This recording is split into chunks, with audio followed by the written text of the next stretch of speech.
Okay, so I want to do sort of like just a quick sort of follow along as I make a game of Pong in GameMaker. It's not very complicated, but I think it's good to, as like a beginner, sort of check in sort of your knowledge of GameMaker. So let's make a new game. I'm gonna call it tutorial. It's not much of a tutorial, but hey. First thing I'm gonna do is get my room in order. So firstly, I want to set the size. I'm gonna just have it be quite small since it's only Pong, but I'm gonna have the view whenever you actually play the game to be double this.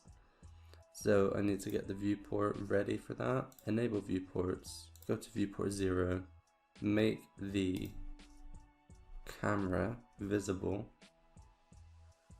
And the camera is going to be the same as the room size,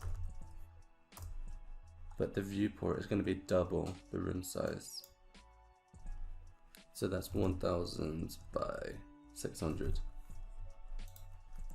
Just quickly make sure that that works, so it should be just double that, which it is. Very nice. Now let's get the sprite. So we want 2 paddles, well we just need 1 paddle sprite and 1 ball. So SPR paddle, just give it some dimensions, get rid of my aspect ratio, gonna be 20 pixels wide, 50 tall. And then I'll just make this fully white. And then let's make a new one. It's gonna be the ball. Dimensions for this, just gonna be 16 by 16. And it's just gonna be a white ball. Great. I wanna make sure that the collision masks for these are sensible.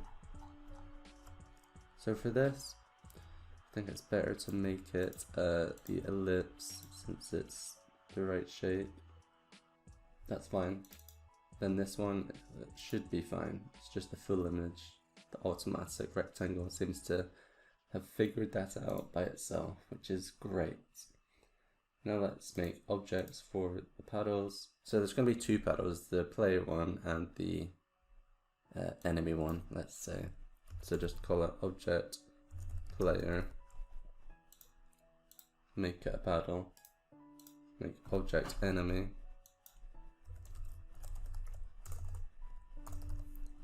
and it's also a paddle, and then make a ball. Sweet, so now I can put all of those in the room.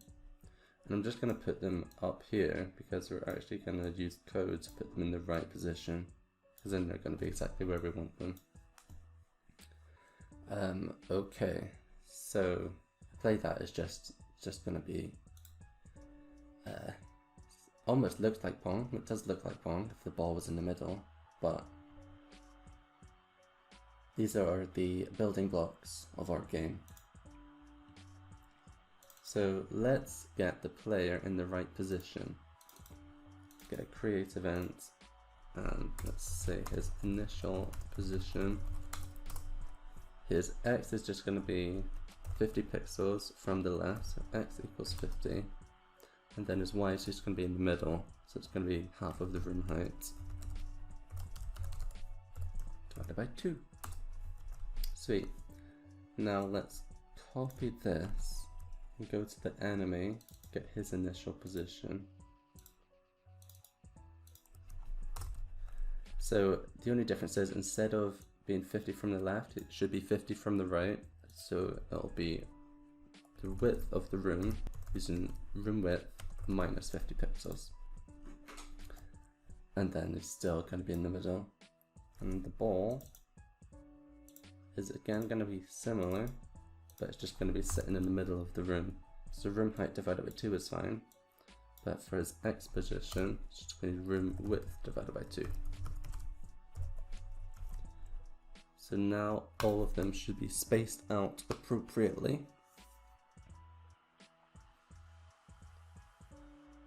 Great, it looks even more like Pong than it did before. So now let's get some player movement in this step event. So we want some player input. I'm going to use W and S for this. So I'm going to start with keyboard check S, board S, minus, so it's the down minus the up. And that's going to give us our input value. Keyboard check board W. And then let's give our player a speed variable in the create event. Oops. Speed equals 3. And then in the step event again, his gonna create a move variable, and that's just gonna be speed times input. Then we'll move our Y by that new variable. So now the player should be able to move up and down.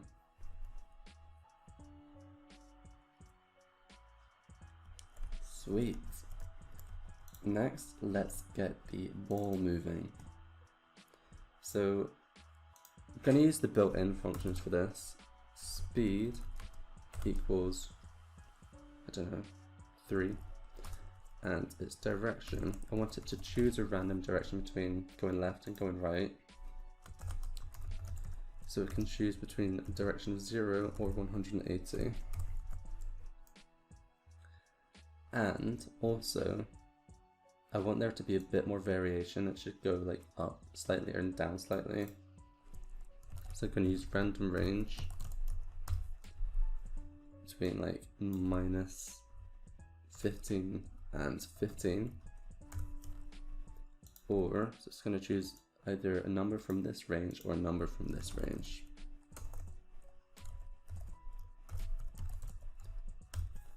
Between 150, 55 or 65? 65, 165, and a number between 195.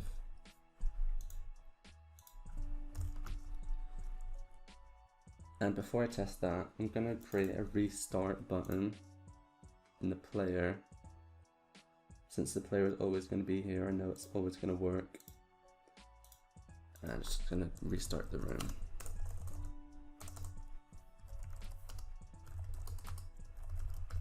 Room restart. Great, so now I'm going to just test that ball moving whenever the game starts.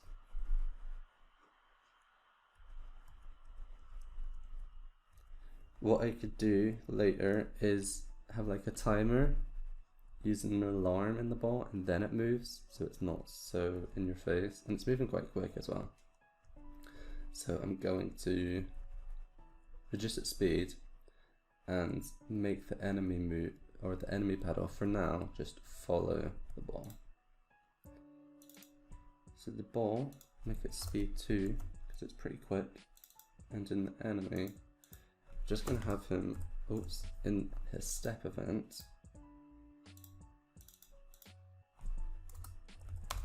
follow the ball. So it's y equals object ball.y.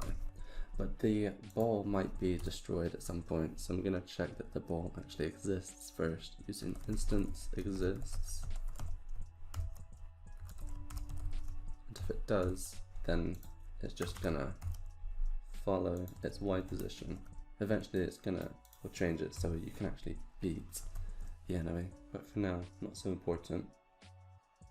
So I've slowed it down, the enemy should now follow it, but the ball doesn't actually collide with them at all. So let's fix that. Go into the ball, add a collision. So if it collides with the enemy, I want it to bounce just at an equal angle. It just bounces as if it's like just a flat wall. The enemy is not going to control the direction at all. So I need to change the direction. I need to first times it by -1, and then add 180 degrees. So that would bounce off the enemy, and we can test that, make sure it bounces off the enemy.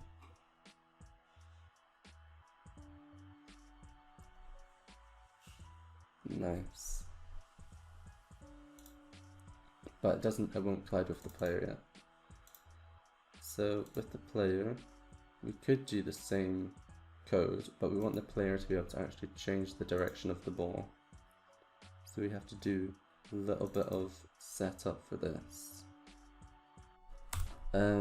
So basically, like, the closer to the edges of the paddle, like the angle that it's going to return is going to be stronger in that direction, kind of thing. I don't know how strong it'll be. 45 degrees I think is probably the most you would want. So things we need to know are, we need information about the ball's Y position and the player's Y position, and we need to know the difference between them. So I'm going to say for difference equals, this is absolute, so it doesn't matter if it's below or above,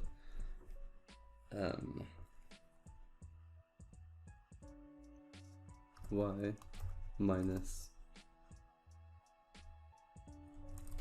players.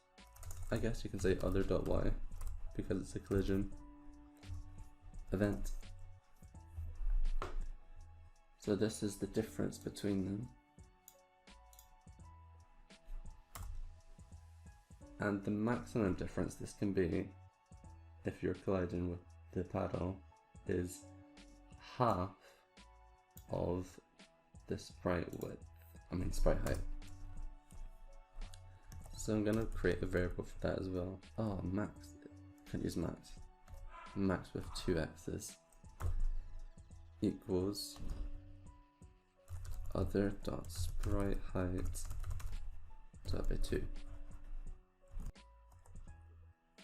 And I'm going to create one more, which is just going to be a ratio between these two, which will be difference divided by max.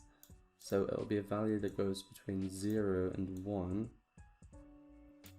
So if there's no difference, it will just go straight to the, it'll just turn it to go flat. If the difference is closer to 1, well, maybe using difference is a bit confusing, but kind of call it ratio, let's say, equals difference divided by max.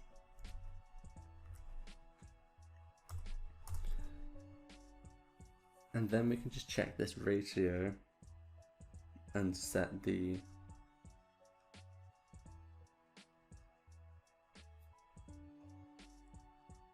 direction depending on that.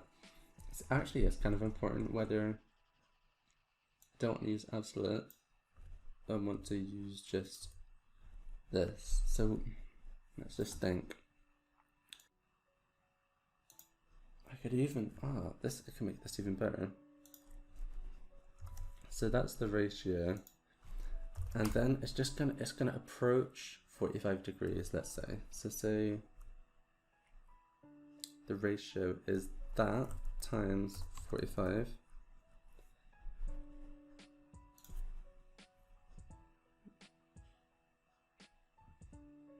Hopefully, because this is negative, this will all work fine. So direction equals ratio. I think that works.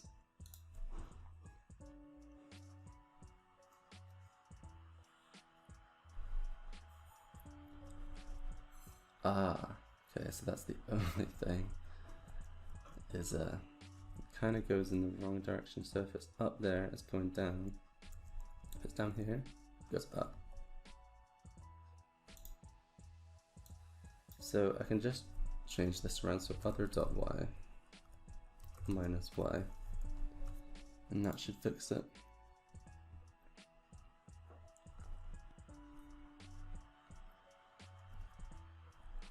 Yes. Let's see if I can try and make it like go flat on. It works really well actually. No, the ball doesn't bounce. This is going off the screen. So what do I want to change first? I want it to bounce off the roof first.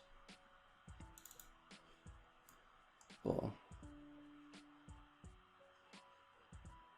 And this is going to be in the step event. Check this.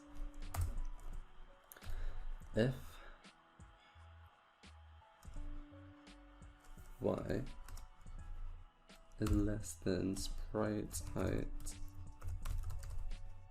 divided by 2, direction times equals -1, and also if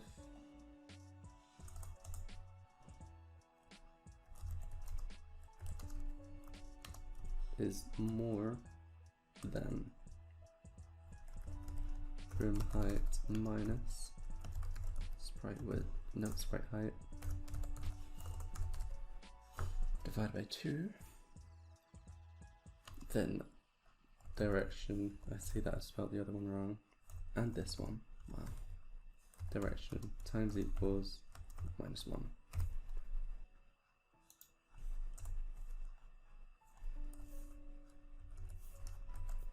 So that should now make it bounce.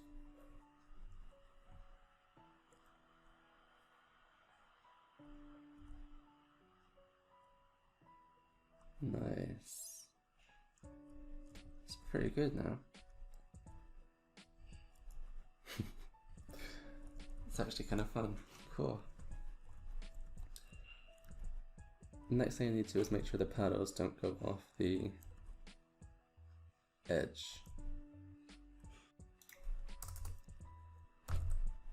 So let's say keep paddle in bounds.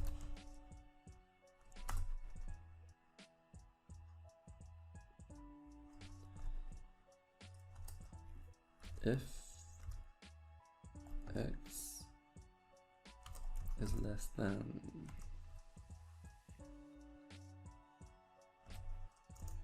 sprite height, x equals sprite height,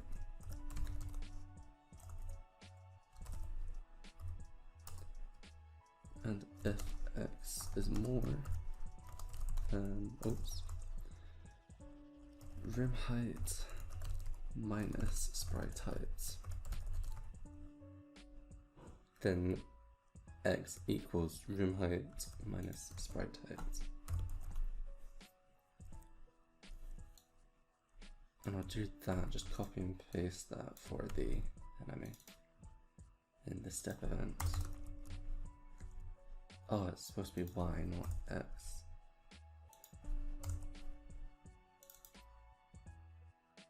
Oh, I need to change that all over the place, god damn it.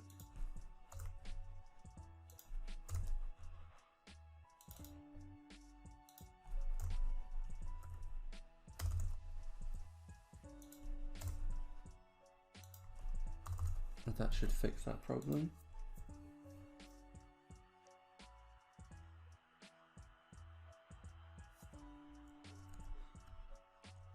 Oh.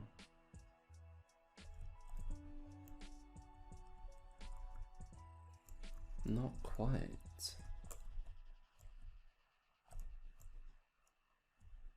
Oh, it's supposed to be divided by 2. That's why.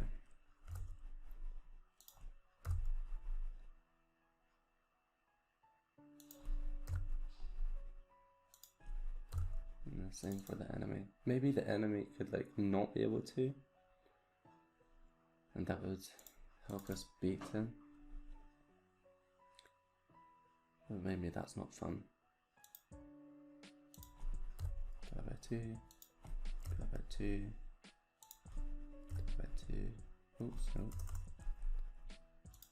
Divide by 2, and should now work as intended.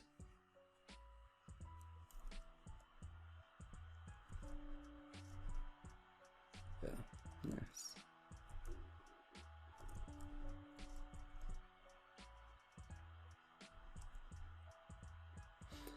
No, you might have seen that you can sort of like hit the ball like that and it works.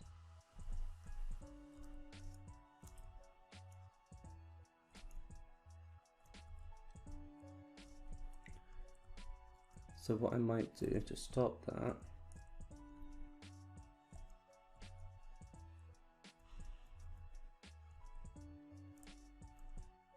is like if the ball is more than past halfway, then it just doesn't collide anymore. Okay, I'll try that. So in the collision of the player,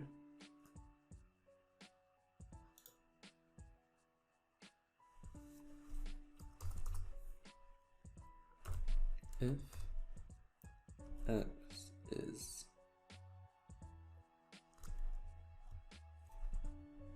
more than 50, then you can bounce off. Otherwise it will just go straight through.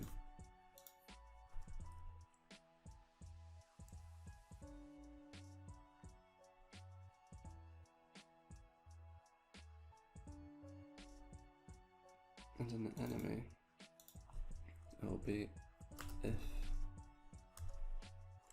x, wait, what did I say? Okay, so it will be if x is less than room height, no width, minus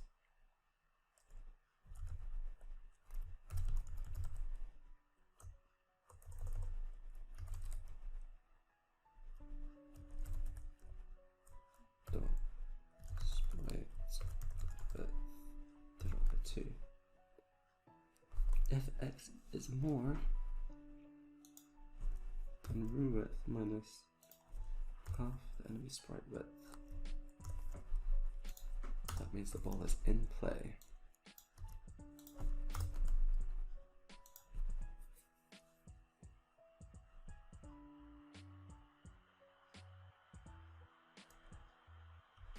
Oops. Yeah, so you can now like miss it, but I'm pretty sure you can still hit it for a bit,